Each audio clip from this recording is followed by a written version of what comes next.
Selamat pagi anak-anakku sekalian. Pada pagi hari ini mari kita memulai kegiatan PAS pada hari ini dengan mendengarkan renungan pagi terlebih dahulu. Dan mari kita sebelum mendengarkan renungan pagi, kita awali terlebih dahulu dengan kita berdoa. Mari berdoa. Bapa kami yang ada di surga, dikuduskanlah namamu. Terima kasih untuk berkat-berkat yang Engkau berikan kepada kami, dan kami bisa sampai hari ini menghirup udara segar, sekalipun di sekitar kami bahaya tetap mengancam, namun kami selalu dalam perlindungan-Mu, teritorial-Mu. Kami yakin bahwa perlindungan-Mu sungguh ajaib untuk kami dan keluarga kami masing-masing. Terima kasih Bapa. Saat ini kami akan mendengar sedikit dari firman-Mu.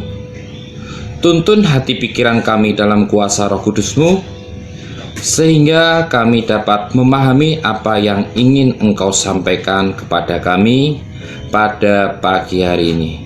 Terima kasih Bapa. Haleluya. Amin. Renungan pada pagi hari ini masih berkaitan dengan kelahiran Tuhan Yesus, karena bulan ini adalah bulan Desember. Renungan diambil dari kitab Matius 2 ayat ke-11. Saya bacakan ke kalian. Maka masuklah mereka ke dalam rumah itu dan melihat anak itu bersama Maria ibunya. Lalu sujud menyembah dia. Mereka pun membuka tempat harta benda dan mempersembahkan persembahan kepadanya, yaitu emas, kemenyan, dan mur. Nah, anak-anakku sekalian yang terkasih, bacaan di sini menyampaikan atau menginformasikan kepada kita tentang kelahiran Sang Juru Selamat, yaitu Tuhan Yesus Kristus ke bumi ini untuk menebus kita. Nah, di bacaan ini kita lihat atau dapat kita baca, maka masuklah mereka ke dalam rumah itu. Siapa yang masuk ke dalam rumah itu?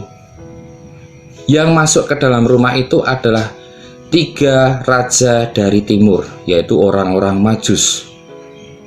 Kalau kita bermain dengan logika berpikir kita, tidak mungkin seorang raja di bumi itu akan sujud menyembah bayi yang baru aja lahir kalau proses kelahiran bayi ini tidak memberikan tanda-tanda yang luar biasa. Nah, kalian bisa baca di ayat ke-2.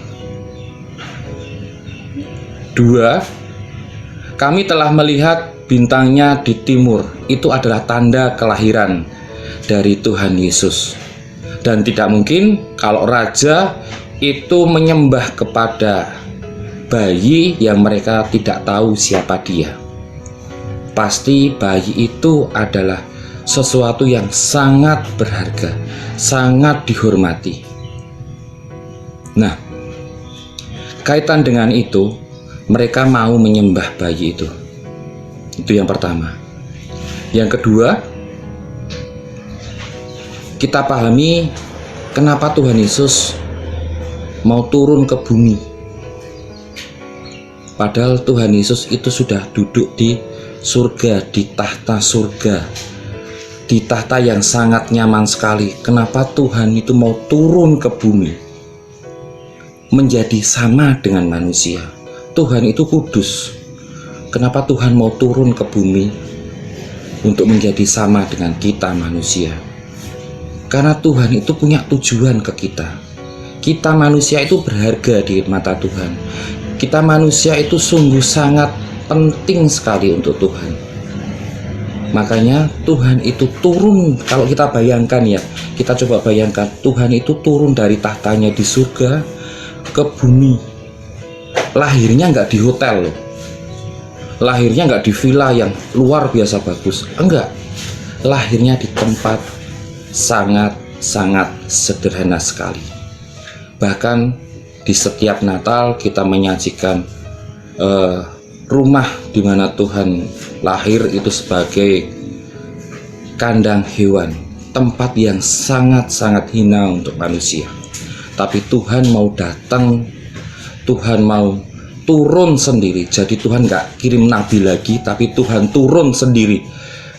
Buat apa? Buat ngajarin manusia, supaya manusia mau berubah menjadi lebih baik lagi. Tuhan menurunkan tingkat stratanya untuk menjadi sama dengan manusia, karena manusia itu berharga di mata Tuhan. Nah, tinggal kita sebagai manusia, kita mau nggak merespon kedatangan Tuhan Yesus ke hati kita? Mau nggak kita menanggapi kedatangan Tuhan Yesus di hati kita? Yang penting di kita adalah sikap hati kita, mau nggak? Pak, bagaimana cara menanggapinya? Bagaimana cara menanggapi kedatangan Tuhan Yesus?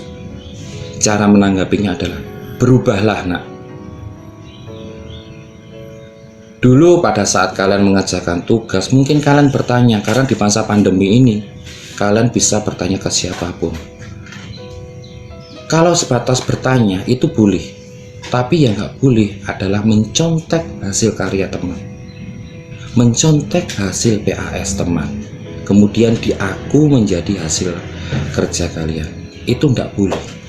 Karena apa? Karena itu kita tidak sedang menyambut Sang Juru Selamat di hati kita, karena kita masih berbohong. Maka dari itu, mari kita belajar untuk jujur, minimal jujur dengan diri kita sendiri. Dulu kita yang suka melakukan hal-hal yang kurang pantas atau kurang tepat atau kurang jujur, mari kita coba berubah menjadi lebih baik lagi. Terima kasih untuk renungan pada pagi hari ini. Mari kita tutup dengan berdoa. Terima kasih Bapak untuk perenunganmu pada pagi hari ini yang menyampaikan kepada kami kedatangan Sang Juru Selamat 2020 tahun yang lalu. Dan biarlah Sang Juru Selamat selalu hadir di hati kami, pribadi lepas pribadi, sehingga kami sungguh dapat merasakan kehadiran Tuhan Yesus di hati kami. Ajari kami Tuhan untuk selalu berbuat baik, ajari Tuhan kami selalu memiliki karakter yang baik, sehingga di kelak kemudian hari kami tidak mempermalukan Engkau dengan tingkah kami, dengan tindakan perkataan kami. Terima kasih Bapa, semua doa ini kami materaikan dalam nama Putra-Mu terkasih, Tuhan kami Yesus Kristus. Haleluya. Amin.